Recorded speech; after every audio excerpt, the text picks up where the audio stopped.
In one single afternoon, a preacher from Indiana killed 918 of his followers. The people who followed him were not broken or desperate. They were teachers, nurses, veterans, and college graduates. A third of the people who died that day were children, and when a US Congressman flew into the jungle to investigate, he was shot dead on the airstrip tarmac. This is the story of how 918 ordinary Americans ended up dead in the jungles of South America. May 13th, 1931. James Warren Jones was born in a small town in Indiana called Lynn. By every account, he was a strange child, obsessed with religion before he could even read, and drawn to death in a way that unsettled the adults around him. Neighbors recalled a boy who held elaborate funerals for animals he found in the fields, preaching over their bodies with a confidence nobody had taught him. He was also brilliant. He graduated high school with honors, and he also loved to read the Bible. He understood, from a very young age, that ideas were the most powerful weapon a person could carry. By his early 20s, Jones had a plan. Not a plan to save souls, but a plan to acquire power, and he had identified the perfect vehicle for it. He would infiltrate the church.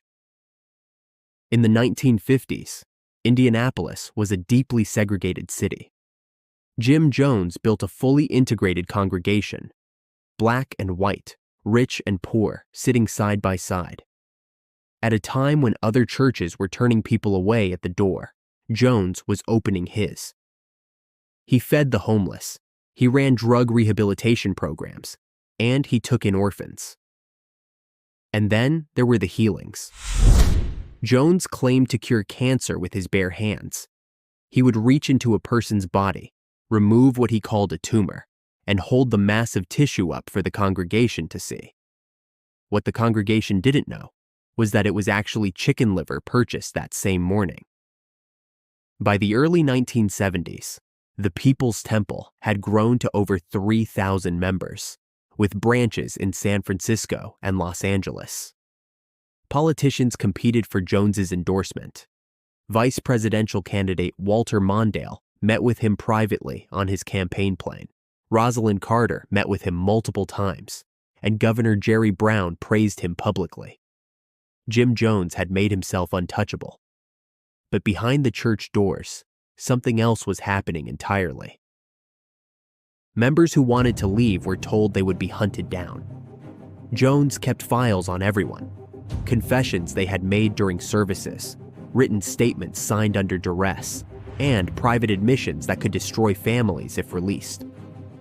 People who questioned him were beaten in front of the congregation, called to the front, held down, and paddled while the rest of the church watched. It was called discipline. Jones called it love. He demanded members sign over their assets to the church, their savings, their property, and their social security checks. He told them communal living was the path to equality. Meanwhile, he was diverting church funds into personal accounts. By the mid-1970s, Jones had developed a serious addiction to amphetamines, and the paranoia that had always lurked beneath the surface began to consume him. He believed the CIA was watching him. He believed the media was conspiring to destroy him, and he believed enemies were closing in. In 1977, an investigative article in New West magazine published allegations of abuse from former members. The article named names. It described beatings, financial fraud, and psychological coercion. Jones had one move left. He would take everyone with him to somewhere they could never be found. In the jungle of northwestern Guyana, Jones had been quietly building something for 3 years. He called it Jonestown. He described it as a socialist utopia, a paradise carved out of the jungle where his people would live free from racism, free from American capitalism, and free from everything that had ever hurt them. By July 1977, Jones had moved nearly 1,000 people there. Most of them were Black Americans from San Francisco who had given up everything: their homes, their jobs, and their families to follow him. What they found was not paradise. The jungle was brutal. Food was scarce. Residents survived on rice, gravy, and occasional vegetables, while Jones ate well. Everyone worked from before dawn until after dark, and sleep was cut short by loudspeakers that blared Jones's sermons throughout the night. Guards patrolled the perimeter with weapons, so there was nowhere to go. The nearest town was 6 miles of jungle away. And then there were the White Nights. At any hour, day or night, the loudspeakers would scream, "White Night! White Night! Get to the pavilion! Run!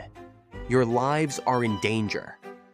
The entire population would scramble to the central pavilion, heart rates spiking, and children crying. Jones would be at the microphone, telling them enemies were surrounding the compound, that soldiers were coming to kill their children, and that the only way to protect themselves was to die together in an act of revolutionary defiance. Everyone would line up and drink a liquid that Jones said was poison. They drank it anyway. And when nothing happened, Jones would smile and tell them it was a loyalty test and that they had passed. This happened multiple times. He was training them. Back in the United States, families were getting letters. Letters from Jonestown residents that sounded wrong, too cheerful, too identical, almost as if someone had told them what to write. Former members who had escaped were telling journalists about beatings, starvation, armed guards, and no way out. In November 1978, a California congressman named Leo Ryan decided to go and see for himself. Ryan was that kind of man. He had once gone undercover in a prison to expose the inhumane conditions in there, and he was not an easily frightened man. November 17th, 1978. Ryan arrived at Jonestown with journalists, congressional aides, and relatives of Temple members.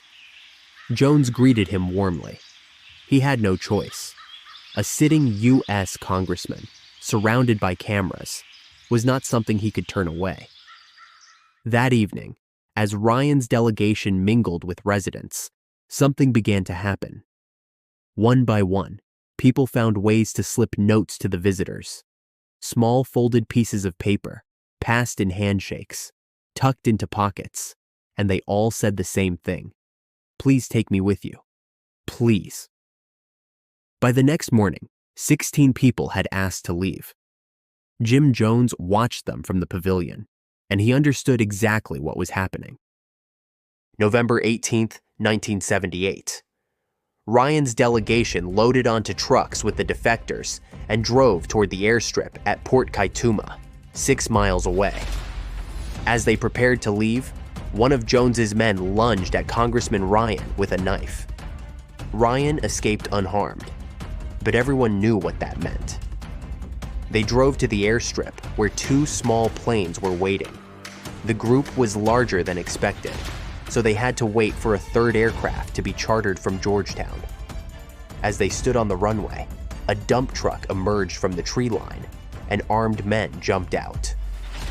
They opened fire on the planes and the people standing beside them. Congressman Leo Ryan was shot dead on the airstrip, along with 3 journalists, a photographer, and 2 NBC crew members. 1 defector died too, and 11 more were wounded, left bleeding on the tarmac as the gunmen drove back into the jungle. It was the first time in more than a century that a sitting member of the United States Congress had been assassinated. And back at Jonestown, Jim Jones was already giving the order.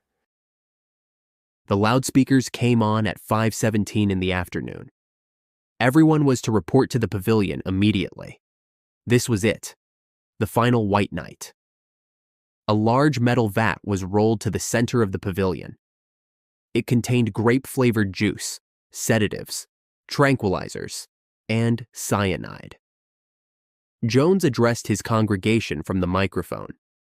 He told them the congressman was dead and that the U.S. military would be coming to take the children. He told them there was only one way out that preserved their dignity, and a protest against the conditions of an inhumane world.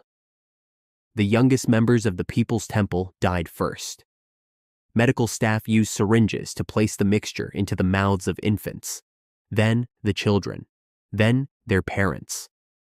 Some people drank willingly because they had been rehearsing this moment for years, and they believed, on some cellular level, that it was the right thing to do.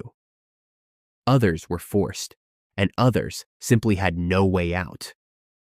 The whole thing was recorded on an audio tape that would later be recovered by the FBI. On the tape, you can hear people crying.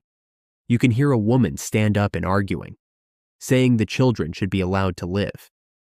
Jones's voice comes back, low and calm. He says, "I've tried to give you a good life. If you know what's ahead of you, you'd be glad to be stepping over tonight." The whole ordeal took roughly 45 minutes. When Guyanese authorities arrived at Jonestown the following morning, they found 909 bodies arranged in the jungle clearing. Many of them were lying face down, with their arms around each other. Parents and children together, families in their final positions together, and a third of the dead were children under the age of 17.